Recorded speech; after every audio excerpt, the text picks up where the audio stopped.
बिहार को ज्यादा नुकसान किसने पहुंचाया, नीतीश जी ने या लालू तेजस्वी ने? दोनों ने मिलकर। इन दोनों से ज्यादा नुकसान बिहार को पहुंचाया है कांग्रेस और भाजपा, क्योंकि लोगों को ये पता नहीं है। लालू जी अपने दम पर सिर्फ बिहार एक ही बार जीते, नीतीश कुमार आज तक बिहार अपने दम पर नहीं जीत पाए।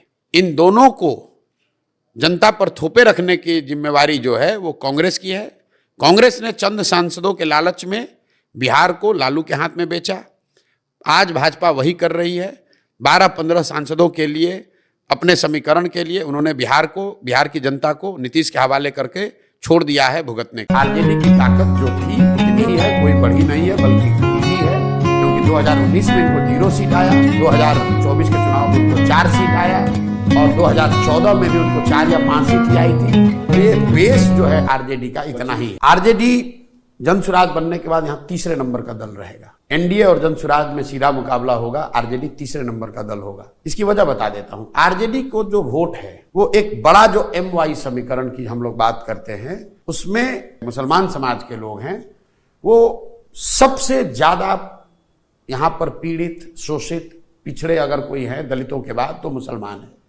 और वो 30-35 साल से सिर्फ और सिर्फ लालू जी को इसलिए वोट दे रहा है कि वो भाजपा को वोट दे नहीं सकता है। पहली बार मुसलमानों को ऐसा लग रहा है कि हमारे पास कोई दूसरा विकल्प भी हो सकता है, और अगर मुसलमानों ने उनको छोड़ा तो आप भी समझते हैं कि आरजेडी तीसरे नंबर का दल होगा। अगर आप समानता की बात कर रहे हैं तो समानता का अधिकार शिक्षा में, भूमि में, पूंजी में, ये तीनों में होना चाहिए। तभी आपको सरकारी नौकरियों में या प्राइवेट नौकरियों में आरक्षण के साथ साथ अगर ये तीनों करोगे तभी आपको समाज में समता मूलक समाज की जो परिकल्पना लोग करते हैं तभी वो आपको देखने को मिलती है। सत्य की एक अपनी ताकत है, और सत्य ये है कि हमने अपना जीवन अभी 8 साल 10 साल जो भी लगे वो बिहार को सुधारने के लिए लगाया हुआ है।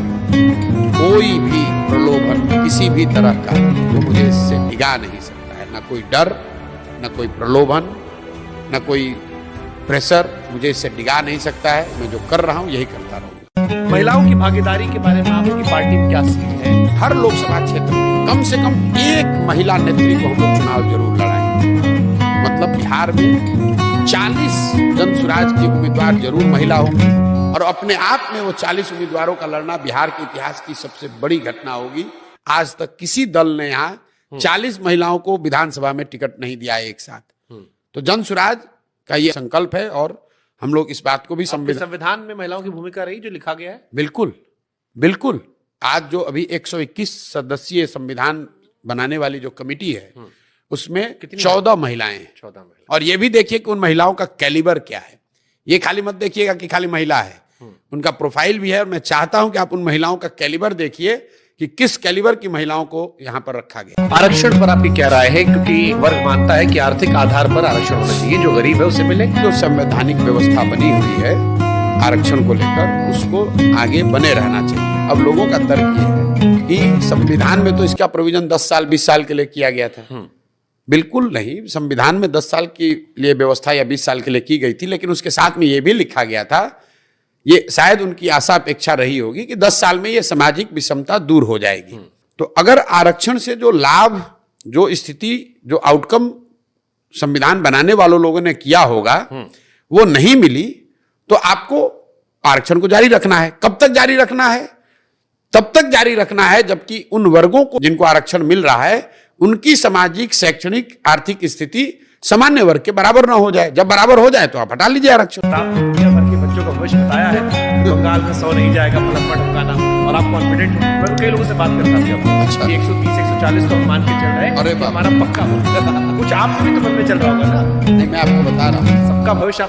अगर 130-40 सीट आई तो मैं उसको अपनी बहुत बड़ी हार मानूंगा, बहुत बड़ी हार मानूंगा। पहले चुनाव वो मैं अपने जीवन की बहुत बड़ी हार मानूंगा कि 3 साल मेरे जीवन का सब कुछ, मेरा अनुभव, मेरा प्रयास, मेरे संसाधन, मेरा सब कुछ, मेरा जीवन मैंने दांव पर लगाया है। उसके बाद अगर 130 सीट अगर आए तो मैं उसको जनसुराज की हार मानूंगा, अपनी व्यक्तिगत हार मानूंगा। अर्श पर या फर्श पर, बीच में नहीं बनेगी। क्या प्रशांत किशोर अरुण केजरीवाल बनने जा रहे हैं? उनकी पार्टी आम आदमी पार्टी किसी तो नहीं जाएगी। आम आदमी पार्टी आंदोलन से निकली हुई पार्टी। प्रशांत किशोर का आंदोलन में कोई है।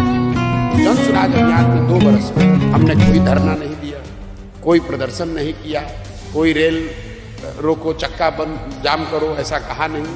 किसी को हटाने की बात नहीं कही। हमने ये भी नहीं कहा कि वोट किसको दो।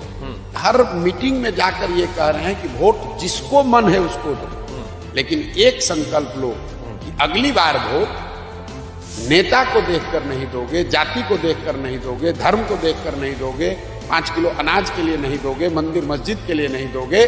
अगली बार वोट अपने बच्चों के पढ़ाई और रोजगार के लिए दोगे। मैंने आम आदमी पार्टी की तरह कभी ये नहीं कहा कि जनसुराज या प्रशांत किशोर आपको सुधार देंगे। मैं ये कह रहा हूं कि भैया 1 नहीं 10 प्रशांत किशोर आएंगे तब भी तुम नहीं सुधरोगे, तुमको कोई नहीं सुधार सकता। हम कह रहे हैं भाई जब तक तुम नहीं जगोगे तो प्रशांत किशोर आए, जनसुराज आए, सुधरने वाला नहीं। जनसुराज जब दल बनेगा तो वो प्रशांत किशोर का किसी व्यक्ति, किसी जाति, किसी परिवार का दल नहीं। ये इस अभियान की ताकत है।